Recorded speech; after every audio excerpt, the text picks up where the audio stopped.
Bonjour à toutes, bonjour à tous, bienvenue sur le plateau de la matinale de TV Vendée. Heureux de vous retrouver dès ce début de journée. Nous sommes le jeudi 9 novembre 2023 et nous allons commencer, vous en avez l'habitude, par faire le point sur ce qui nous attend durant cette demi-heure. Les travaux de la nouvelle usine de potabilisation de Moulins-Papon ont débuté. 25 millions d'euros vont permettre la construction de ce nouveau bâtiment.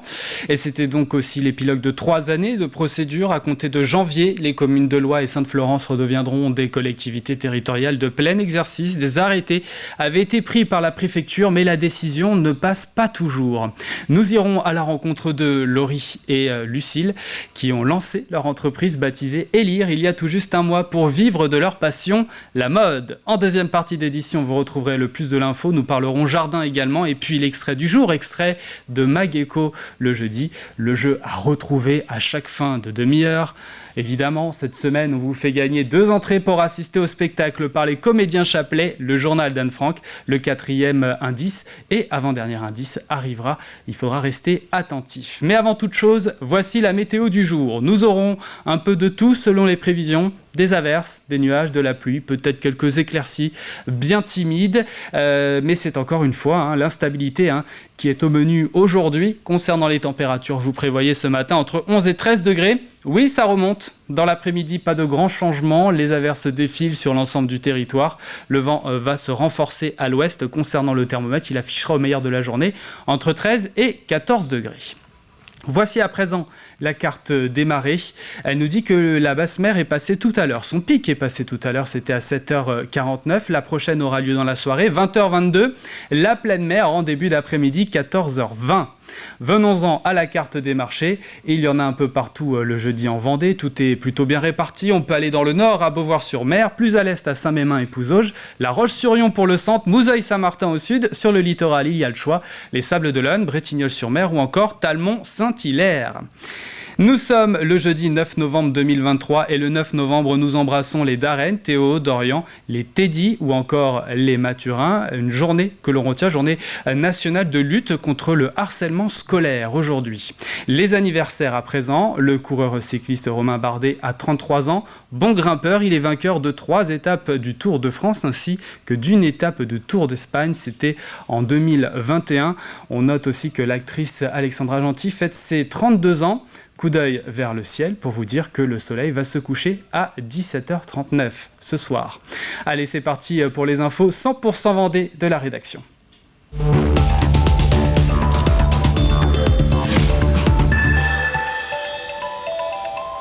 Après les tempêtes Ciarán et Domingos et ces dégâts dus au vent, un autre risque majeur émerge, les crues.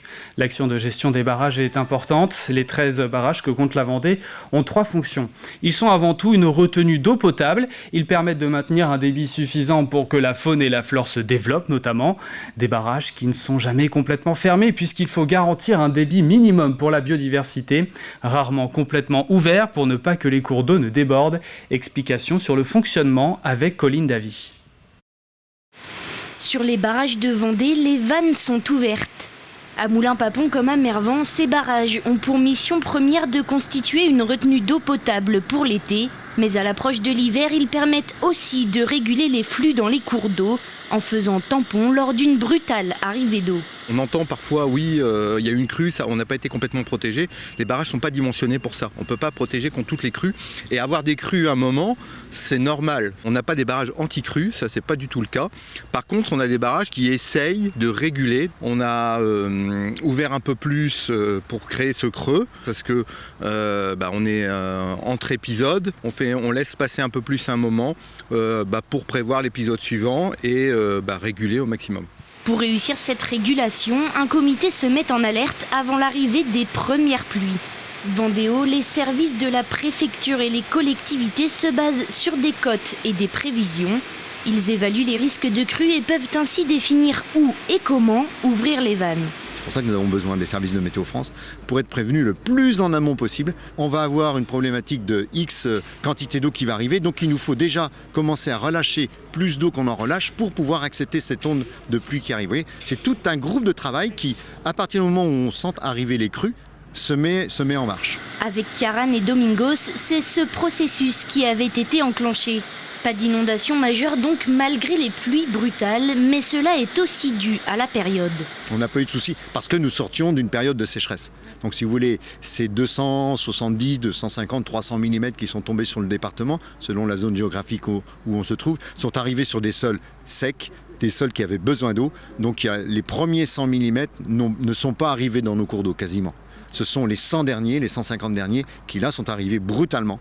Donc on a pu gérer parce que ces 250 mm arrivaient sur une période de sécheresse préalable. Si vous avez le même phénomène en février où les sols sont déjà gorgés d'eau, c'est un peu plus problématique. Si quelques cours d'eau débordent, les risques d'inondation sont maîtrisés, au moins jusqu'aux prochaines fortes pluies. La plantation d'un arbre en guise de première pierre. Les travaux de la nouvelle usine de potabilisation de Moulins-Papon ont débuté. L'ancienne a aujourd'hui plus de 50 ans. Il était donc temps d'investir. C'est chose faite. 25 millions d'euros vont permettre la construction de ce nouveau bâtiment. La quantité d'eau potable produite sera augmentée, passant de 20 000 à 26 000 mètres cubes d'eau par jour afin de pouvoir alimenter un nouveau secteur, Belleville-sur-Vie. Ce nouvel équipement sera aussi doté d'un système avec à la pointe 4 étapes de traitement de l'eau pour une meilleure qualité. C'est une usine qui date de 1971, donc une usine qui est vieillissante, à la fois dans son process, mais aussi sur l'ensemble de ses matériaux. Cette nouvelle usine va prendre en compte le fait qu'elle est rentrée dans le schéma de sécurisation de la Vendée, et donc sa zone de chalandise est élargie. Et donc c'est une usine qui va avoir un potentiel de 26 000 m3 jour au lieu des 20 000 m3 qu'elle avait auparavant. Cette usine va aussi, en matière de qualité, avoir un process plus poussé encore sur le traitement des pesticides, sur le traitement des matières organiques et de pouvoir fournir une eau de meilleure qualité pour l'ensemble des usagers qui sont ainsi nourris. Sur les technologies, on a des normes de traitabilité à respecter et on met en place les étapes qui permettent d'aller respecter ces normes. Aujourd'hui, c'est des normes qui ont tendance à évoluer puisque on recherche des molécules, on trouve des molécules et qu'il est bon de les éliminer de l'eau traitée. Et le chantier devrait s'achever en 2024 pour une mise en service prévue début 2025. C'était donc l'épilogue de 3 années de procédure. À compter de janvier, les communes de Loie et Sainte-Florence redeviendront des collectivités territoriales de plein exercice. Il y a 8 ans, la commune nouvelle d'Essart-en-Bocage voyait le jour. Pourtant, depuis quelques années, une expression collective très forte venue de ces 2 communes déléguées a permis à la préfecture de la Vendée de prendre 2 arrêtés en redéfinissant les limites de la commune. Et ça ne passe pas toujours à la mairie d'Essart-en-Bocage, comme nous le montre ce reportage de Grégoire de Châtillon. On a méprisé le conseil municipal et on a méprisé la démocratie en même temps. Et ça, c'est grave. Choqué, injuste, insupportable, ce sont les mots de Freddy Riffaut, le maire de la commune d'Essart-en-Bocage. Les services de l'État qui s'appuient sur des sentiments. Ici, à la mairie d'Essart-en-Bocage, le divorce a du mal à être digéré. La décision qui vient d'être prise pour la scission de la commune nouvelle Essart-en-Bocage, elle est clairement portée par la communauté de communes. La communauté de communes est visée, tout comme les services de l'État. Les arguments de monsieur le préfet sont très légers et surtout très subjectifs. Donc je ne comprends pas comment on en est arrivé là. Je pense qu'il faut voyager un petit peu, aller voir aussi dans d'autres endroits comment sont les communes en état de délabrement. Et je ne pense pas qu'on puisse dire ça, ni de Loie ni de Sainte-Florence aujourd'hui. Si les communes déléguées de Loie et de Sainte-Florence veulent retrouver leur indépendance, c'est qu'elles ont des arguments qui ont convaincu la préfecture de la Vendée. On a un cas d'espèce, on a un cas très particulier, qui est le cas de la commune nouvelle actuelle d'Essart-en-Bocage, avec effectivement une expression de collectif très forte, mais pas que. Et dans ce cas très particulier, il s'avère que la décision qui nous a semblé la moins mauvaise était la décision de modifier les limites territoriales d'Essart pour redonner vie aux communes de Loie et de Sainte-Florence. C'est un soulagement pour le collectif citoyen Loie-Sainte-Florence. Les 2 communes déléguées pointaient également depuis longtemps du doigt le manque d'investissement, le manque de concertation encore plus fort, une perte d'identité. La population n'était pas proche de nos élus, les associations étaient très inquiètes par leurs questionnements qui étaient souvent sans réponse. Donc tous ces éléments-là ont fait qu'on n'était pas satisfait de cette commune nouvelle. 3 ans de procédure, 2 pétitions déposées à 1 an d'intervalle et signées par plus de 70% des électeurs de Loie et de Sainte-Florence auront largement pesé dans la balance. C'est vrai qu'on a tous été soulagés, l'OS Sainte-Florence, parce qu'on n'aurait jamais compris que le préfet aille dans une autre direction, sachant qu'on avait quand même un soutien massif de la population. Nous sommes là face à un constat d'échec, l'échec d'une commune nouvelle, une situation rare et exceptionnelle en France. Santé maintenant, pendant 24 heures et en pleine semaine, les défections de médecins au service des urgences de Fontenay-le-Comte se suivent et prennent même de l'ampleur au fil des jours. Le service est donc à nouveau fermé, cette fois-ci à partir d'aujourd'hui jusqu'à demain 8h30. Comme toujours, un accueil sera toutefois assuré par un infirmier et un aide-soignant. Il est demandé de contacter le 116 117 pour les soins non programmés, le 15 pour ce qui est des urgences vitales. Semaine historique pour l'équipe de France féminine de futsal. À Montaigu-Vendée hier soir, les Bleus ont joué un de leurs premiers matchs officiels. Sans pression de résultat, le but était surtout de prendre de l'expérience en vue de ce qui s'annonce comme être un premier temps de passage l'an prochain, le tour préliminaire de la qualification à l'Euro 2025. Après une première rencontre qui s'est soldée par un nul face à la Finlande à la Chapelle-sur-Erdre, la France, qui jouait en blanc, s'est inclinée face à ce même adversaire. Une défaite 2-1 dans les derniers instants de jeu. Une confrontation qui a tenu toutes ses promesses. L'entraîneur veut maintenant voir plus loin.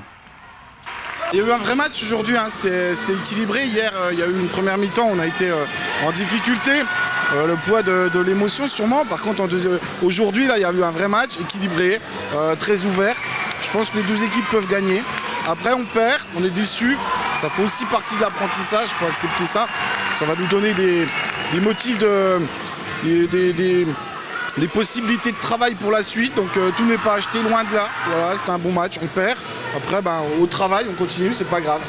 Prochain rendez-vous pour l'équipe de France féminine de futsal en février en Slovénie. 21 ans et déjà à la tête d'un site de prêt-à-porter en ligne, Laurie et Lucille ont lancé leur entreprise baptisée Élire il y a tout juste un mois pour vivre de leur passion, la mode. Elles ont été soutenues dans leur projet par Initiative Vendée Bocage qui leur a accordé un prêt d'honneur à taux zéro. En rencontre avec nos jeunes entrepreneuses à Saint-André-Gouldois, sujet qui nous est proposé par Julie Morini. On se retrouve comme d'habitude pour faire une petite aparté sur nos commandes. On pourrait le croire, mais ces jeunes femmes ne sont pas youtubeuses. À 21 ans, elles viennent de créer leur e-commerce de prêt-à-porter féminin, Élire. Pendant 3 ans, leur projet a mûri. Chacune a fait des études pour s'assurer un bagage professionnel, langue pour l'une, commerce pour l'autre. Et depuis 3 mois, elles ont monté leur business plan. Dans un premier temps, on a démarché des banques. Donc on a démarché 3 banques. Ensuite, ces personnes nous ont dirigés vers, par exemple, Initiative Vendée. Et aussi, du coup, on est passé par le Crédit Mutuel. Donc, ils ont aussi un prêt d'honneur, eux, qui proposent le Crédit à Avenir. C'est vraiment très, très constructif. On apprend des choses et on évolue aussi mentalement. Parce que monter une entreprise, même sans base, on apprend énormément au fur et à mesure. Et c'est quelque chose de très, très enrichissant pour l'avenir aussi. De vraies femmes d'affaires qui ont lancé leur boutique en ligne le 7 octobre, soutenues notamment par Initiative Vendée Bocage, un réseau associatif qui propose d'accompagner les porteurs de projets avec des ateliers, mais aussi des prêts à taux zéro. Et de plus en plus de jeunes relèvent le défi de se lancer dans l'entrepreneuriat. Je pense que voilà, il y a moins de barrières peut-être qui sont mises. Avant, c'était peut-être plutôt tu vas aller travailler dans telle entreprise, etc. Maintenant, ils ont peut-être plus envie d'indépendance, de créer un peu l'activité selon leurs rêves, etc. Envie de... Il y a aussi la notion, malgré tout, d'écologie, de sens, de donner du sens. Une quête de sens que ce duo a trouvée en travaillant dur chaque jour, mais avec beaucoup de plaisir. On se complète énormément avec nos caractères. Elle a ce caractère un peu spontané, j'ai ce caractère un peu posé. Mais on a toutes les deux en fait des idées qui se complètent et vraiment l'entente elle est super et voilà. Élire ça fonctionne, Élire on l'a monté et pour nous c'est notre projet de vie qui vient de commencer. Un projet de vie qui commence et qui va encore se développer. La vente à domicile va débuter et l'objectif en 2024 est d'obtenir un local. Voilà pour l'essentiel de l'actualité en Vendée. Place à la météo. Nous aurons un peu de tout selon les prévisions, des averses, des nuages, de la pluie, peut-être quelques éclaircies. Mais c'est encore une fois l'instabilité qui est au menu, tendance que l'on retrouve déjà depuis quelques jours. Les températures ce matin, vous comptez 11 degrés aux Herbiers du côté de Pouzauges, 12 pour Essart-en-Bocage, le Poiré-sur-Vie, Saint-Denis-la-Chevasse, 12 aussi dans les rues de Chaillé-les-Marais, 13 à Chaland, Saint-Jean-de-Mont et pour Talmont-Saint-Hilaire. Il fera le plus doux sur l'Île-Dieu avec 14 degrés. Ça remonte un petit peu, c'est vrai. Cet après-midi, la tendance devrait rester la même. Les averses défilent sur l'ensemble de notre territoire. Le vent se renforcera, ça pourrait souffler jusqu'à 60 km/h sur les îles. Et concernant le thermomètre, il fera entre 13 et 14 degrés en moyenne. Nous entrons dans la deuxième partie de cette édition. Avant de retrouver quelques conseils au jardin, l'extrait de Mageco. Place sans plus attendre au Plus Info.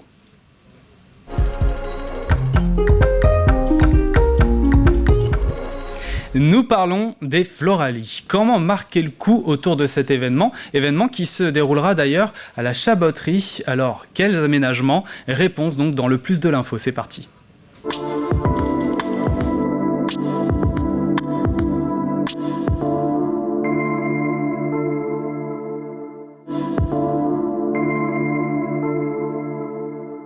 L'objectif à travers cette manifestation exceptionnelle que sont les Floralies 2024, qui se dérouleront donc sur le site du domaine de la Chabotterie, c'est d'embarquer l'ensemble de la population, l'ensemble des Vendéens et des Vendéennes autour de cet événement.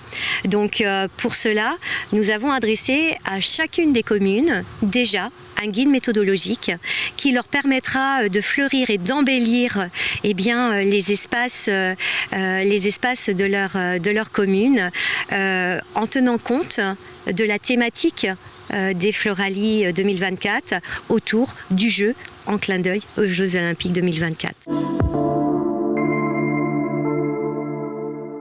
Nous avons lancé un appel à projet qui permettra de récompenser les propositions les plus innovantes, les plus remarquables, celles qui vont associer toutes les, tout le monde au sein de la commune, que ce soit les aînés, que ce soit les enfants, dans une logique également de développement durable, parce que là, c'est aussi pour nous le cœur de nos préoccupations. L'appel à projet, ce sera une enveloppe de 50 000 euros. 50 000 euros avec une distribution sur 30 projets qui pourraient être récompensés et avec une hauteur maximale d'aide à hauteur de 5 000 euros. C'est de dire que, même si vous ne répondez pas à l'appel à projet, mais que vous inscrivez malgré tout dans cette thématique de l'embellissement de votre commune aux couleurs des Floralies, vous recevrez la mascotte qui identifie en fait la commune comme étant partenaire de cette opération et de cette manifestation exceptionnelle. 35 hectares pour recevoir 200 000 visiteurs. C'est-à-dire 200 000 visiteurs en 10 jours, on est sur des jauges entre 25 à 30 000 visiteurs par jour. Donc évidemment, pour accueillir correctement ce public, il a fallu penser des aménagements sans dénaturer le site. Ces travaux d'aménagement ont commencé et je voudrais également aussi parler d'une structure qui, elle, sera pérenne, qui a été insufflée par le comité d'organisation des Floralies dans le cadre de sa scénographie, mais qui de nous deviendra demain un théâtre de verdure pour accueillir des spectacles et des animations culturelles dans l'écrin naturel des Floralies. Et la prochaine édition se tiendra en mai prochain. On y reviendra bien évidemment. Ça, c'est pour le plus de l'info à retrouver bien évidemment sur TV Vendée aujourd'hui. Mais il est maintenant temps de parler environnement.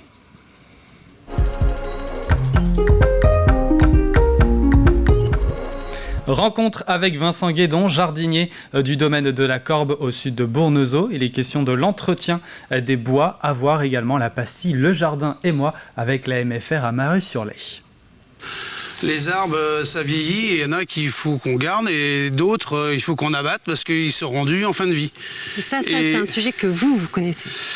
Oui, en fait, du coup, vu que j'étais quand même 15 ans dans le bûcheronnage, donc j'avais un peu de connaissances quand même là-dedans. Et puis après, quand j'ai vu qu'il y avait des allées qui étaient existantes et tout ça, je me suis dit, il y a quelque chose à faire, quoi. Il y a du potentiel. Donc, et c'est retrouver même les origines de ce voilà, bois. c'est ça, tout à fait. Et donc, je me suis mis avec ma tronçonneuse et puis je me suis dit, je refais les allées petit à petit. Et là, maintenant, on arrive à un résultat qui est assez satisfaisant et j'en suis très, très content. Les essences qui composent ce bois, Vincent, essentiellement du chêne ? Essentiellement du chêne rouvre. Donc, du chêne rouvre, quelques pins. Et après, on peut trouver aussi quelques essences comme le frêne ou l'érable champêtre. Voilà. Et on peut aussi voir sur l'allée qui donne sur la gauche, quand on va redescendre, un merisier. Ah ouais. Un merisier qui est énorme, d'ailleurs, pour faire du meuble de merisier, voilà. Mais des espèces qui sont bien de chez nous. Voilà. Pour terminer en beauté, je vous propose un instant le jardin et moi.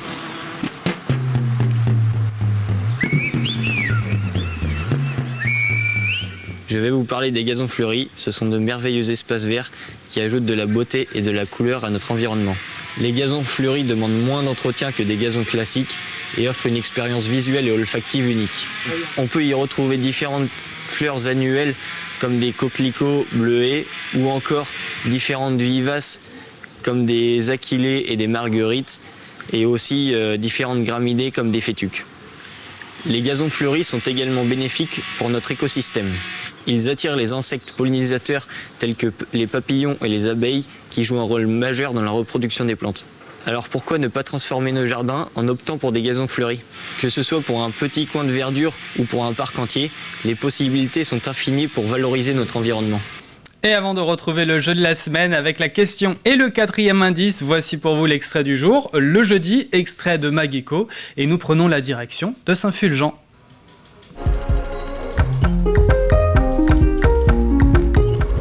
Avec l'entreprise Benoît Piano, entreprise née en juin 2016, il est loué, entretenu, accordé et transformé de nombreux pianos pour une clientèle française, mais aussi internationale. Parce que quand on est accordeur, on est souvent confronté en clientèle à avoir des pianos qui sont plus réparables. Ouais, qui sont abîmés, qui ont eu des soucis. Voilà. Et les gens souvent disent on va le transformer en bar. Mais ça veut dire que tu t'es formé en ébénisterie finalement sur le tas. Moi j'ai fait un CAP d'ébéniste avant de faire mon CAP d'accordeur de piano. Ah d'accord, ok, oui, donc tu avais déjà aussi ce savoir-faire. Voilà. D'accord, ok, donc c'est le genre de choses que tu peux proposer aujourd'hui, transformer un piano à queue en bar, mais tu fais aussi plein d'autres choses. On est passé devant là, mais justement ça c'est un piano droit qui est devenu un bar. Un bar, voilà. D'accord, ok. Qui était effectivement plus accordable, plus réparable. Ouais. Et donc l'idée était de concevoir un outil de travail pour un sommelier. Suite à ça, un client m'a dit voilà, j'aime bien ce modèle-là. Et j'avais fait aussi un secrétaire. Il dit je voudrais que vous puissiez me faire un modèle, un mélange des deux. D'accord. En partie haute, un bar apéritif et en partie basse, de quoi ranger mes CD et vinyles. Oui, c'est vrai que les vinyles, c'est pas facile à caser. Oui. Et puis le petit côté intéressant, c'est qu'il m'a dit si vous arrivez à faire en sorte que la sonate numéro 20 Chopin s'enclenche à l'ouverture, parce qu'il y avait une ouverture automatique à faire, je vous valide le devis tout de suite. Ah, c'est un objectif, c'est un défi un peu. C'est un défi qui a été réalisé. Et tu as réussi. Voilà. Chaque projet de transformation, c'est toujours des pièces de famille. Ouais. Donc les gens, ils ont leur histoire. Le piano a son histoire et on essaye et c'est ce qui me plaît. Oui, c'est ce que j'allais dire. Je pense que c'est ce qui te plaît aussi dans ce métier. C'est intéressant parce que du coup, on rentre vraiment dans l'intime de l'instrument et les gens viennent me voir parce que je suis ébéniste, facteur de piano. Oui, bien sûr. Parce que justement, il y a le respect de l'instrument même s'il devient un meuble. Bien sûr. Et moi, c'est ce que je mets... Enfin, c'est ce qui me plaît. C'est ce que tu mets en valeur. C'est ce que je veux mettre en valeur dans le respect de l'instrument, même s'il devient un meuble. Bien sûr. Et ce numéro complet est à retrouver aujourd'hui sur TV Vendée, également sur notre site internet. Avant de marquer une page de publicité et nous quitter, passons au jeu.